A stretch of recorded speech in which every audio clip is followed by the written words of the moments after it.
एक नज़्म तेरी सौ।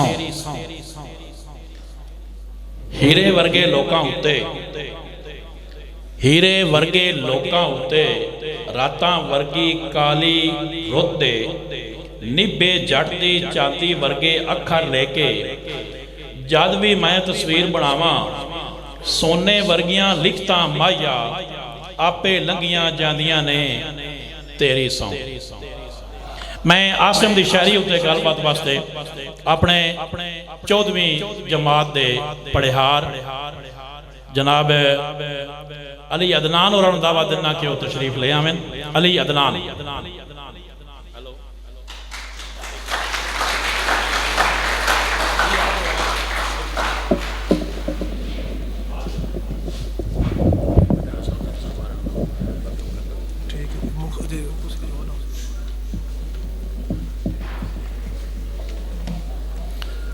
जनाब साहबजादा कमरुल हक साहब तशरीफ ले आए ने। उन्होंने अपनी ख्वाहिश सी कि मैंने मुशायरे ते भी बुलाया जाए तो उन्होंने असी जी नू आके तो फिर अगे काम तुरसाएंगे। बूटा साहब तुसी प्लीज ले लो। जनाब ताड़ियां का इस्तकबाल करो। साहिबजादा कमरुल हक सियालवी साहब, उन्होंने नाल मलिक अता साहब, जनाब अमजद साहब, मलिक अमजद साहब भी नाल ने। सारे सजना नू जी आया। सारे साथियों साहबजादा कमरुल हक साहब उन्होंने नाल जितने भी दोस्त ने, मलिक अमजद साहब, मलिक अता साहब, सारे जी आया। तशरीफ रखो।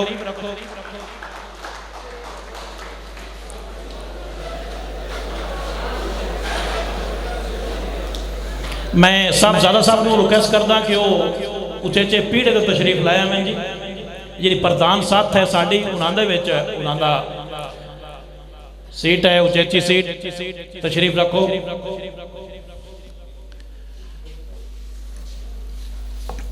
हुण मैं अपने 14वीं जमात के तालिब इल्म अगे तुसीं एक तालिब इल्म का मकाला सुनिया है।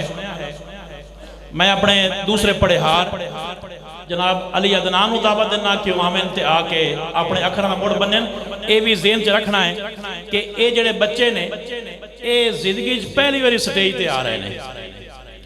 लिहाजा कोई उन्होंने तो गुस्स हो जाए तो जरा आदर करे और उन्होंने गुस्स जी माफ़ करे। अली अदनान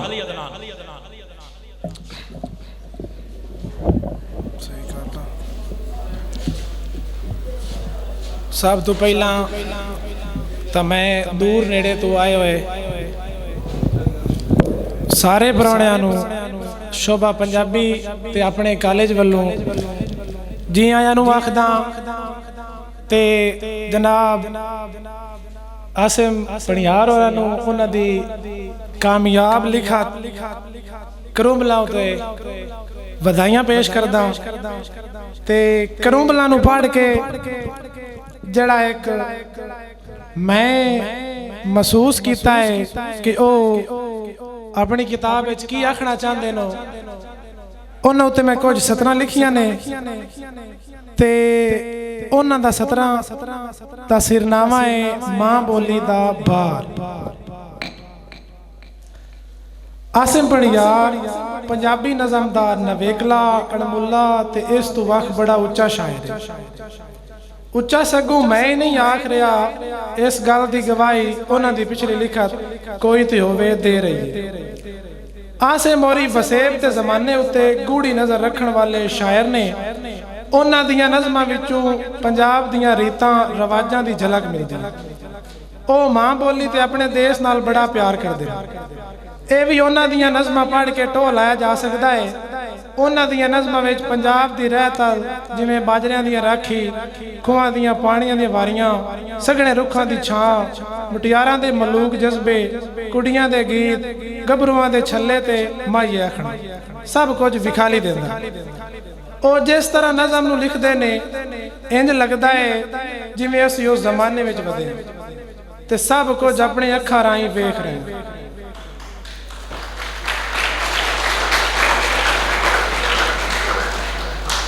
इसनों मंजर निगारे भी आखते हैं। लफ्ज़ां राहीं वो सानू पुराने रिवाजां की तस्वीर बना के विखाते हैं। तो यह कमाल भी किसी उच्चे शायर च ही हो सकता है। ਉਹਨਾਂ ਦੀ ਸ਼ਾਇਰੀ ਪੜ੍ਹ ਕੇ ਜਾਪਦਾ ਹੈ ਕਿ ਉਹਨਾਂ ਨੂੰ ਪੰਜਾਬ ਦੀਆਂ ਉਹਨਾਂ ਮੁਕਦੀਆਂ ਰੀਤਾਂ ਦਾ ਢੇਰ ਸਾਰਾ ਦੁੱਖ ਹੈ। ਸਗੋਂ ਵੇਖਣ ਵਾਲੀ ਵੱਖ ਵਾਸਤੇ ਤਾਂ ਉਹ ਵਹਿਣਾ ਵਾਂਗੂ ਨੇ। ਉਹ ਆਪਣੇ ਮਰਦੇ ਪੈ ਰਿਵਾਜਾਂ ਤੇ ਰੀਤਾਂ ਉੱਤੇ ਸ਼ਾਇਰੀ ਰਾਹੀਂ ਵਹਿਣ ਕਰਦੇ ਨੇ। ਉਹ ਉਹਨਾਂ ਨੂੰ ਖੜੀਵਣ ਤੋਂ ਬਚਾਉਣਾ ਚਾਹੁੰਦੇ ਨੇ ਤੇ ਉਹਨਾਂ ਦੀ ਸਦਾ ਸਲਾਮਤੀ ਦੇ ਤਲਬਗਾਰ ਨੇ। ਉਹਨਾਂ ਦੀ ਇਸ ਗੱਲ ਨੂੰ ਵੇਖ ਕੇ ਤੁਸੀਂ ਆਪ ਗਵੇੜ ਕਰ ਲਵੋ ਕਿ ਉਹ ਕਿਸ ਹੱਦ ਤੱਕ ਆਪਣੇ ਵਸੇਬ ਨਾਲ ਬਿਲਾਪ ਰੱਖਦੇ ਨੇ। ਇਸ ਤੋਂ ਬਾਅਦ ਉਹਨਾਂ ਕੋਲ ਕੁਦਰਤ ਵੱਲੋਂ ਹੀ ਕੋਈ ਇਨਾਮ ਹੈ ਕਿ ਉਹ ਜਿਹੜੇ ਲਫ਼ਜ਼ ਨੂੰ ਵੀ ਆਪਣੀ ਸ਼ਾਇਰੀ ਵਿੱਚ ਵਰਤਦੇ ਨੇ ਉਹ ਅਮਰ ਹੋ ਜਾਂਦਾ ਹੈ। ਉਹਨੂੰ ਇੰਜ ਸੋਹਣੀ ਥਾਂ ਤੇ ਲਿਖਦੇ ਨੇ ਕਿ ਪੜ੍ਹਨ ਵਾਲਾ ਉਹਨਾਂ ਦੀ ਤਾਰੀਫ ਕੀਤੇ ਬਿਨਾਂ ਨਹੀਂ ਰਹਿ ਸਕਦਾ। ਉਹਨਾਂ ਕੋਲ ਲੱਗਦਾ ਹੈ ਲਫ਼ਜ਼ਾਂ ਦੇ ਸਮੁੰਦਰ ਨੇ ਜਿਨ੍ਹਾਂ ਵਿੱਚੋਂ ਉਹ ਜਿਸ ਵੇਲੇ ਲੋੜ ਪਵੇ ਅਣਮੁੱਲੇ ਤੇ ਸੋਹਣੇ ਸੋਹਣੇ ਲਫ਼ਜ਼ ਕੱਢ ਕੇ ਸ਼ਾਇਰੀ ਵਿੱਚ ਵਰਤਦੇ ਨੇ। ਉਹਨਾਂ ਦੀ ਸ਼ਾਇਰੀ ਢੇਰ ਵਸੇਬ, ਸਾਡੀ ਰਹਿਤਲ, ਅੱਜ ਦੇ ਹਾਲਾਤ ਤੇ ਜਿਹੜੀ ਪੰਜਾਬ ਨਾਲ ਵਰਤੀ ਰਹੀ ਹੈ ਉਹਨਾਂ ਉੱਤੇ ਲੱਭਦੀ ਹੈ। ਵਾਰਿਸ ਸ਼ਾਹ ਹੋਰਾਂ ਦੀ ਹੀਰ ਅੱਜ ਤੱਕ ਪੰਜਾਬੀਆਂ ਦੇ ਦਿਲਾਂ ਵਿੱਚ ਜਿਉਂਦੀ ਹੈ। ਹਾਲਾਂਕਿ ਹੀਰਾਂ ਹੋਰ ਵੀ ਕਈ ਸ਼ਾਇਰਾਂ ਨੇ ਲਿਖੀਆਂ ਨੇ, ਪਰ ਜਿਹੜੀ ਸ਼ੋਹਰਤ ਵਾਰਿਸ ਸ਼ਾਹ ਦੀ ਲਿਖਤ ਨੂੰ ਮਿਲੀ ਉਹ ਕਿਸੇ ਹੋਰ ਦੇ ਲੇਖਾਂ ਵਿੱਚ ਨਹੀਂ ਸੀ। ਕਿਉਂ ਜੇ ਉਹਨਾਂ ਦੀ ਲਿਖੀ ਹੋਈ ਹੀਰ ਵਿੱਚੋਂ ਅਸੀਂ ਉਸ ਵੇਲੇ ਦੇ ਰਿਵਾਜ, ਵਸੇਬ, ਰਹਿਤਲ, ਉਸ ਵੇਲੇ ਦੇ ਲੋਕਾਂ ਦਾ ਰਵੱਈਆ, ਬੰਦਿਆਂ ਦੇ ਕੰਮ ਸੰਗੂ ਇੰਜ ਵੀ ਆਖੀਏ ਤਾਂ ਕੂੜ ਨਹੀਂ ਕਿ ਅਸੀਂ ਉਸ ਵੇਲੇ ਦਾ ਪੰਜਾਬ ਇੱਕ ਫਿਲਮ ਵਾਂਗੂ ਵੇਖ ਸਕਦੇ ਹਾਂ। ਇਸ ਵਾਸਤੇ ਹੀ ਉਸ ਲਿਖਤ ਨੇ ਕੁਤਬੀ ਤਾਰੇ ਦੀ ਹਸੀਅਤ ਤੇ ਥਾਂ ਲਈ। ਇੰਨੇ ਵਾਂਗੂ ਹੀ ਅੱਜ ਦੇ ਦੌਰ ਵਿੱਚ ਕਈ ਹੋਰ ਵੀ ਪੰਜਾਬੀ ਸ਼ਾਇਰ ਨੇ, ਸਾਰੇ ਆਪਣੀ ਆਪਣੀ ਥਾਂ ਤੇ ਬੜਾ ਸੋਹਣਾ ਲਿਖਦੇ ਨੇ। ਪਰ ਆਸਿਮ ਜਿਹੜੀ ਲਿਖਤ ਲਿਖਦਾ ਹੈ ਉਹ ਵਾਰਿਸ ਸ਼ਾਹ ਦੀ ਲਿਖੀ ਹੋਈ ਹੀਰ ਵਾਂਗੂ ਹੁੰਦੀ ਹੈ। ਕਿਉਂ ਜੇ ਉਹਨਾਂ ਦੀ ਸ਼ਾਇਰੀ ਵਿੱਚੋਂ ਵੀ ਅਸੀਂ ਪੰਜਾਬ ਨੂੰ ਇੰਜ ਲੱਗਦਾ ਹੈ ਅੱਖਾਂ ਨਾਲ ਵੇਖ ਰਹੇ ਹਾਂ।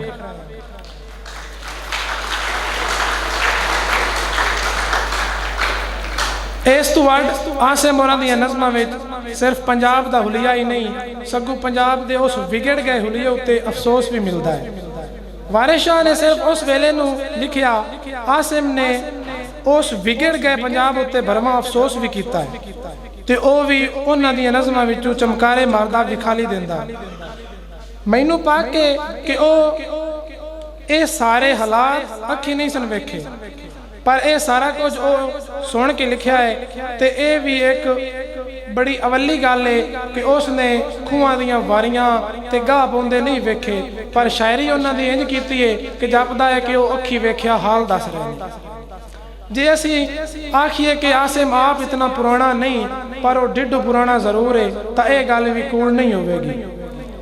ਜਿਹੜੀਆਂ ਗੱਲਾਂ ਮੈਂ ਕੀਤੀਆਂ ਉਹਨਾਂ ਦੇ ਸਬੂਤ ਵਿੱਚ ਕੁਝ ਉਸ ਉੱਚੇ ਸ਼ਾਇਰ ਦੇ ਲਿਖੇ ਹੋਏ ਸ਼ੇਰ ਵੇਖੋ। ਮਾਂ ਬੋਲੀ ਦੇ ਨਾਲ ਹੀ ਮਰ ਨਾ ਜਾਵੇ, ਮਾਂ ਦੇ ਨਾਲ ਹੀ ਮਰ ਨਾ ਜਾਵੇ, ਭੱਜ ਪੰਜਾਬੀ ਬੋਲ ਪਿੱਛੇ ਦੇ ਪਛਤਾਵੇ ਨਾਲੋਂ ਅੱਜ ਪੰਜਾਬੀ ਬੋਲ। ਮਾਂ ਬੋਲੀ ਨੂੰ ਜੇਕਰ ਆਸਿਮ ਜ਼ਿੰਦਾ ਰੱਖਣਾ ਹੈ ਘਰ ਵਿੱਚ ਆਪਣੇ ਬਾਲਾਂ ਦੇ ਨਾਲ ਰੱਜ ਪੰਜਾਬੀ ਬੋਲ। ਇਹ ਸ਼ੇਰ ਉਹਨਾਂ ਦੀ ਮਾਂ ਬੋਲੀ ਨਾਲ ਦਿਲੀ ਡੂੰਗੀ ਨਾਲੇ ਨਿੱਘੀ ਮੁਹੱਬਤ ਦਾ ਸਬੂਤ ਹੈ। ਮੈਂ ਤੈਨੂੰ ਆਖਿਆ ਹਾਂ ਨਾ ਮਰਨ ਤੋਂ ਮੂਲ ਨਹੀਂ ਡਰਨਾ, ਮਰਨ ਨੂੰ ਸੁੱਖ ਦਾ ਸਾਹ ਸਮਝੀ, ਹੈ ਜੀਵਨ ਮੌਤ ਤੂੰ ਔਖਾ, ਮੈਂ ਜੀ ਕੇ ਵੇਖ ਬੈਠਾ ਹਾਂ, ਮੈਂ ਜੀ ਕੇ ਵੇਖ ਬੈਠਾ ਹਾਂ। ਸੱਚ ਪੁੱਛੇ ਤੇ ਮਾਇਆ ਵੇ ਖੂਹ ਦੀ ਮਾਲ ਦੇ ਲੋਟੇ, ਅਜੇ ਤਾਂ ਉਲਟੇ ਲਟਕੇ ਨੇ ਸਿੱਧੇ ਹੋ ਹੀ ਜਾਣੇ ਨੇ।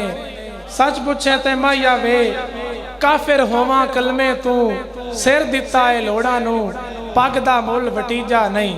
ਸੱਚ ਪੁੱਛੇ ਤੇ ਮਾਇਆ ਵੇ।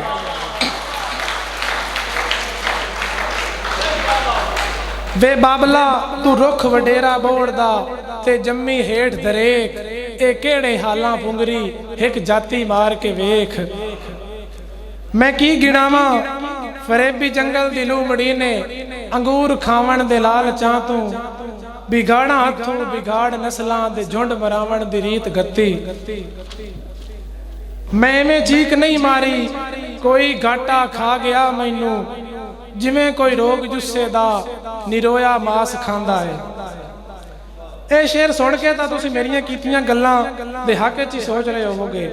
ਉਹਨਾਂ ਤੋਂ ਅੱਡ ਅਜਿਹੀਆਂ ਨਜ਼ਮਾਂ ਜਿਹੜੀਆਂ ਇੱਕ ਅਹਿਸਾਸ ਰੱਖਣ ਵਾਲੇ ਬੰਦੇ, ਆਪਣੇ ਵਸੇਬ ਨਾਲ ਮੁਹੱਬਤ ਕਰਨ ਵਾਲੇ ਤੇ ਪੱਕੇ ਤੇ ਸੱਚੇ ਪੰਜਾਬੀ ਦੇ ਦਿਲ ਉੱਤੇ ਵਾਰ ਕਰਦੀਆਂ ਨੇ ਉਹ ਨਜ਼ਮਾਂ।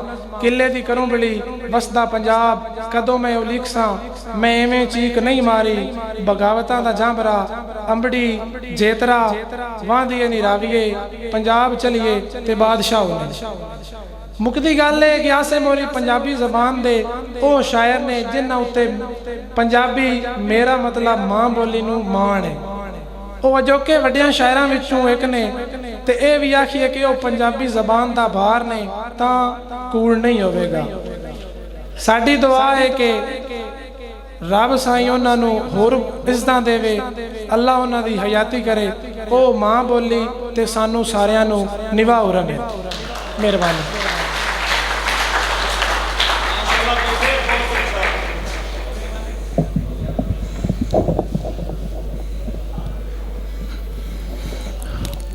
ਕੋਈ ਤਾਂ ਹੋਵੇ ਦੇ ਵਿੱਚੋਂ ਇੱਕ ਨਜ਼ਮ ਦੇ ਇੱਕ ਦੋ ਮਿਸਰੇ। ਗੱਲ ਸੁਣਨੀ ਅੰਮਾ ਮੇਰੀਏ, ਗੱਲ ਸੁਣਨੀ ਅੰਮਾ ਮੇਰੀਏ, ਮੇਰੇ ਅੰਦਰ ਚੀਕਾਂ ਫੁੱਟੀਆਂ, ਮੇਰੇ ਅੰਦਰ ਚਿੜੀਆਂ ਫੁੱਟੀਆਂ ਜਿਵੇਂ ਤਵੇ ਤੇ ਚੜ੍ਹਦੀ ਜੰਝ। ਮੈਂ ਆਸਿਮ ਆਖਾਂ ਲੁੜੀਆਂ ਮੇਰੇ ਪੂਜੇ ਕਿਹੜਾ ਹੰਝ। ਗੱਲ ਸੁਣਨੀ ਅੰਮਾ ਮੇਰੀਏ, ਮੇਰੇ ਅੰਦਰ ਚਿੜੀਆਂ ਫੁੱਟੀਆਂ ਜਿਵੇਂ ਤਵੇ ਤੇ ਚੜ੍ਹਦੀ ਜੰਝ। ਮੁੜ ਆਸਿਮ ਅੱਖਾਂ ਲੁੜੀਆਂ ਮੇਰੀ ਕਿਹੜੀ ਮੇਰੀ ਪੂਜੇ ਕਿਹੜਾ ਹੰਝ। ਗੱਲ ਸੁਣਨੀ ਅੰਮਾ ਮੇਰੀਏ, ਗੱਲ ਸੁਣਨੀ ਅੰਮਾ ਮੇਰੀਏ, ਮੈਨੂੰ ਰਹਿਮਤ ਰੱਬ ਦੀ ਆਖ ਦੇ ਪਰ ਮੁੜ ਵੀ ਮੰਦੜਾ ਹਾਲ ਹੈ। ਰਹਿ ਗਈਆਂ ਦੁੱਖਾਂ ਜੋਗੜੀ ਲੱਗ ਰੋਣੀਆਂ ਕੱਦਾਂ ਨਾਲ। ਗੱਲ ਸੁਣਨੀ ਅੰਮਾ ਮੇਰੀਏ।